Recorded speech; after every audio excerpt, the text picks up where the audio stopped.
video is brilliant because it portrays a sentiment that I've been noticing a lot lately, and I'm sure a lot of you have noticed this too. What these so-called progressives are saying is that Islam has no problem with the West. It's the West that has a problem with Islam. They claim we are treating them poorly and that it is us, the Western world, that needs to be more open to Islamic culture and their way of life. Hence the reason we are seeing so many rallies put on by progressives with the message to open our society to Islam and become as one. I know it's bullshit, you know it's bullshit, and I think more people are starting to realize this. Right, okay, let's bring in our London guest into the discussion at this point. Do you think this attack will underscore the message of the far right in Europe, at least, of the incompatibility of Islam and the West, or Western values? That's a pretty atrocious question, if I may say so. We're about 24 hours away from 12 people being gunned down in a newspaper office in the centre of Paris, in a European city, because they offended, allegedly, Islamic blasphemy laws which France, Britain and other European countries do not have and do not believe in and do not follow. And for you to turn the question immediately, not on the people who've been massacred because of asserting their rights as European French citizens, but onto the alleged terrible discrimination of the French is really quite despicable. So I didn't ask you anything about discrimination of the French. Let me repeat the question. You went straight on to the alleged backlash. Let me ask you the question again in case you didn't understand it. Do you think this attack, we are in our news bulletins talking in more detail about the actual attack. What you were invited to discuss in this show are the implications of what might follow the attack. Will it underscore the message of those who say there is an incompatibility between Western values and Muslim values?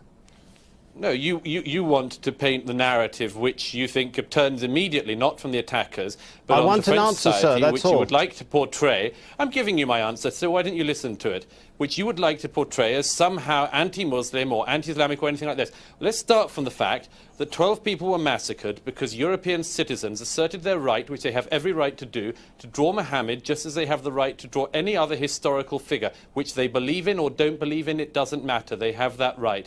I don't think at this stage whether, you know, a discussion of the far right in France or anything like that is really the point. The point is people were killed and gunned down for doing their job as journalists and cartoonists in a free society.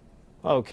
In countries like Britain and France, most of us are not Muslims, and we do not believe in Muhammad as the founder of any faith that we follow. People are Christians, atheists, all sorts of things. You cannot expect, and this is the crucial thing, Muslims should not expect non-Muslims to abide by their own belief systems. You can yourself decide, you as a Muslim do not want to depict Muhammad, but the idea that is coming along in Europe at the moment is a growing idea that people who are not Muslims, who do not believe in Muhammad, who do not follow Islam, are also to be have to obey the rules of Islamic blasphemy.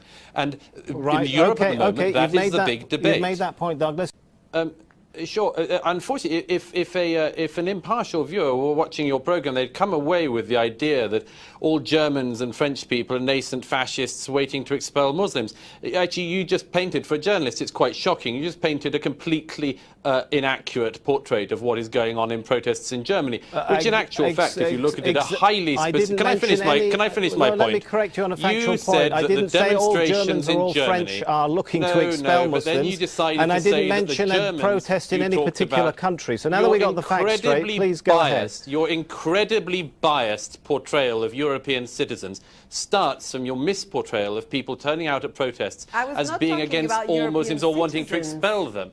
And the presenter in Doha, sit in Doha. It really is astonishing. You are painting a picture of Europe which is outrageous. Across the Middle East, cartoons are published every day, every week, with the most disgusting anti-Semitic propaganda, the most disgusting propaganda in them. And you sit in Doha, a not free society, and smear Germans and French people a mere 24 hours after this totalitarian, I've just corrected you. You don't seem to be hearing me, so let me correct correct you again. Sorry, sir. Paris. I did not say the words all Germans or all French are against or calling for the expulsion of Muslims. That never came out my mouth. I said there are protests in which there have been protests by some in Europe, a minority, who are calling for exclusivity. They're against Salafists.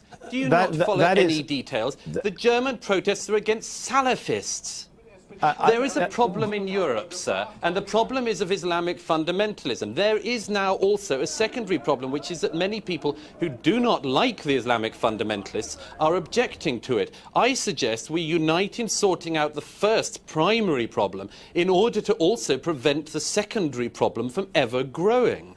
Okay. But we have to portray this accurately. Exactly. And you as a journalist should be doing that. We are doing that, and I thank you for your participation in this show. It doesn't sound like it, and it's all very well perhaps you could for Al Jazeera from Doha to do this, but really.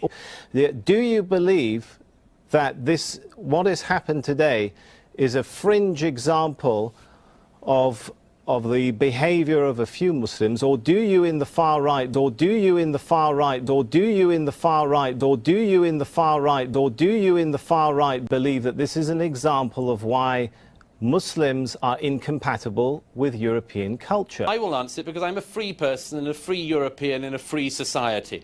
And I can tell you that the primary problem is people who walk into offices and gun people down. There will be people in Europe, and I hope that they do not grow in number, who will object to that in a particularly unpleasant way. I hope that we all unite in stopping the fascist Islamists who turn up to offices and disgrace the name of their religion and attack people because of their right to freedom of speech. I think that's what we need to focus on.